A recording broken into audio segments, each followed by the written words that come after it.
भारतामध्ये जे पूर्ण द्वादश ज्योतिर्लिंग आहेत त्यापैकी यांचा 5वा नंबर येतो परल्याम वैद्यनाथ. जसं की सौराष्ट्र सोमनाथंच श्रीशल्य मल्लिकार्जुन उज्जैन्या महंकाल ओंकार ममलेश्वर परल्याम वैद्यनाथंच दाक्षिण्या भीमशंकर सेतुबंधेतु रामेशम नागेशम दारुकावने वाराणस्यांतु विश्वेशम त्र्यंबकम गौतमे तटे हिमालय तु केदारम कृष्णे चंत शिवालय.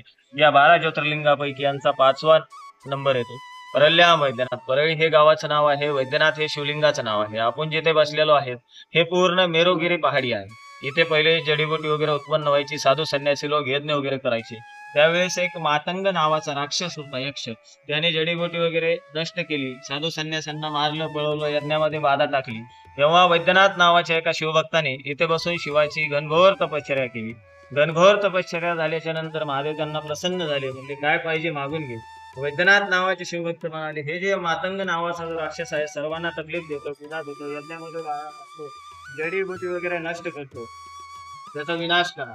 जेव्हा महादेवाचं आणि राक्षसाचं युद्ध झालं त्यामध्ये तो राक्षस मृत्युमुखी पावला. नंतर महादेव वैद्यनाथ नावाच्या भक्तापाशी आले, म्हणाले, हे तर जनकल्याणासाठी झालं, सर्वांसाठी झालं, आता स्वतःसाठी काही मागून घे, माझी देण्याची इच्छा आहे. वैद्यनाथ नावाचे शिवभक्त म्हणाले, मला जे पाहिजे होतं ते मिळालं, आता काही नको. तर शिवजी वारंवार म्हणू लागले होते की तू इतक्या वर्षापासून माझी घनघोर तपश्चर्या केलेली आहेस, मी तुला प्रसादाच्या रूपामध्ये काही देऊ इच्छितो, तू मागत का नाही. वैद्यनाथ नावाचे शिवभक्त म्हणाले, तुम्हाला मला प्रसादाच्या रूपामध्ये काही देऊ इच्छितात, ते इथं आरोग्यासाठी काही राहिलेलं नाही, तर माझ्या नावाने ते स्वयं स्थित राहा आणि युगाच्या नंतर जे भक्त लोक येतील त्यांचं दुःख निवारण करा. शब्द दिलेला होता, वापिस घेऊ शकत नव्हते, तथाच तो म्हणाले. वैद्यनाथ नावाचा भक्त जमिनीमध्ये अंतर्धान झाला, गुप्त झाला, स्वयं ज्योतीच्या रूपामध्ये ज्योतिर्लिंगावर प्रकट झाला. जेव्हा कालांतराने समुद्र मंथन झालं होतं त्यामधून 14 रत्न निघालते. त्यामधून 2च रत्न विशेष महत्वपूर्ण होते, एक अमृत कलश आणि दुसरा धन्वंतरी. अमृत घेतल्याने अमर व्हायचे आणि धन्वंतरी घेतल्याने रोग निवारण व्हायचे. त्यामध्ये ते राक्षसांना पण पाहिजे होतं आणि भक्तांना पण पाहिजे होतं, देवलोकांना पण. त्यामध्ये त्यांचं युद्ध चालू झालं. त्यामध्ये विष्णूजींनी मोहिनी रूप धारण करून ते दोन्ही रत्न स्वतःपाशी घेतले आणि पळू लागली होती. त्यांच्या पाठीमागे राक्षसगण लागलेली होती. त्यांना पळताना हे शिवलिंग दिसलं, ज्योतिर्लिंग दिसलं, तर त्यांनी ते दोन्ही रत्न या शिवलिंगामध्ये गुप्त केले आणि स्वयं विष्णूजी या ज्योतिर्लिंगामध्ये मोहिनी रूपामध्ये गुप्त झाले. तेव्हा मग राक्षसांना कळालं की या शिवलिंगामध्ये हरी विष्णू पण आहे आणि दोन्ही रत्न पण आहेत. या शिवलिंगावर राक्षसांनी वार केला, प्रहार केला. ते या शिवलिंगामधून अग्निज्वाला निघाल्या, राक्षस लोक जळून भस्म झाले, काही भयभीत होऊन पळून गेले.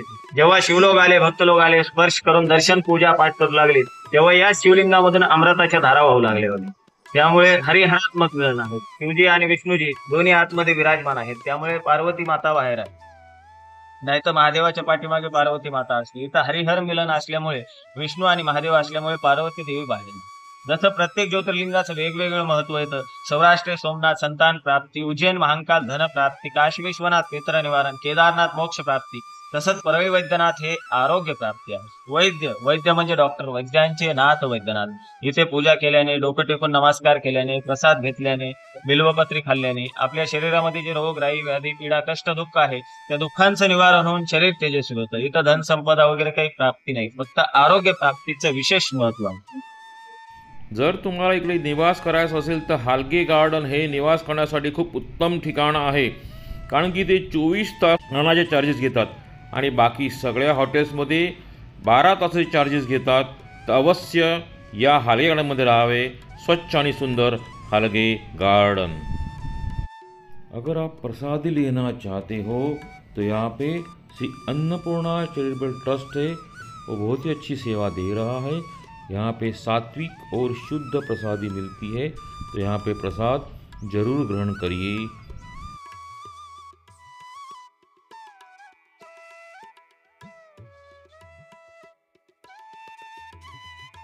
आईचा जयघोष झाल्याशिवाय प्रसादाला कधीही सुरुवात करायचा नाही.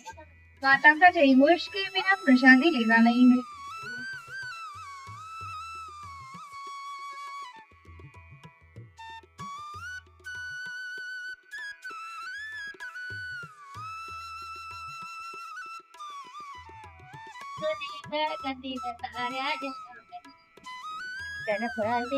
मूर्ती तो ते गणपती साऱ्या जगामध्ये.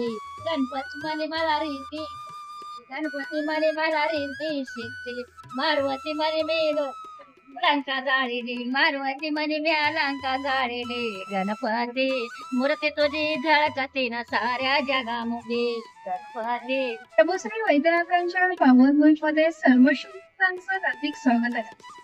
आपण जे अन्न ग्रहण करत आहात तो माता अन्नपूर्णेचा प्रसाद आहे.